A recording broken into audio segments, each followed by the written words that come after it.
नहमदुहु व नुसल्ली अला रसूलिहिल करीम अम्मा बाद। अगर कोई मर्द औरत ख्वाब में अपने आप को सूरतुल फलक पढ़ते हुए देखे तो इसकी मुअब्बिरीन के नज़दीक मुख्तलिफ आरा हैं, मुख्तलिफ ताबीरात हैं।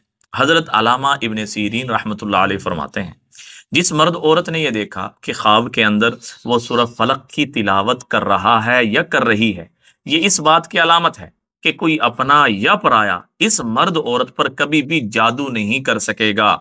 हजरत इब्राहीम किरमानी रहमतुल्लाह अलैह फरमाते हैं कि बुरा चाहने वालों की शरारत से और हर किस्म के हसद से ये मर्द औरत अमन पाएगा, और कोई भी दुश्मन छोटा बड़ा अमीर गरीब इसका कभी भी कुछ नहीं बिगाड़ सकेगा।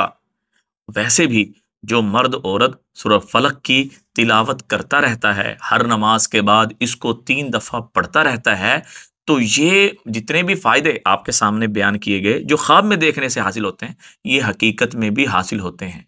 और साथ साथ अगर कोई अच्छा ख्वाब नजर आ जाए तो इस ख्वाब को किसी से शेयर ना करें, अल्लाह का शुक्र अदा करें, सजदा शुक्र करें, सदका अगर इस्तेदाद हो वो भी अदा कर दें, दुआओं में याद रखें, सदका जारी समझ के शेयर करें। अस्सलाम वालेकुम वरहमतुल्लाहि वबरकातुहू।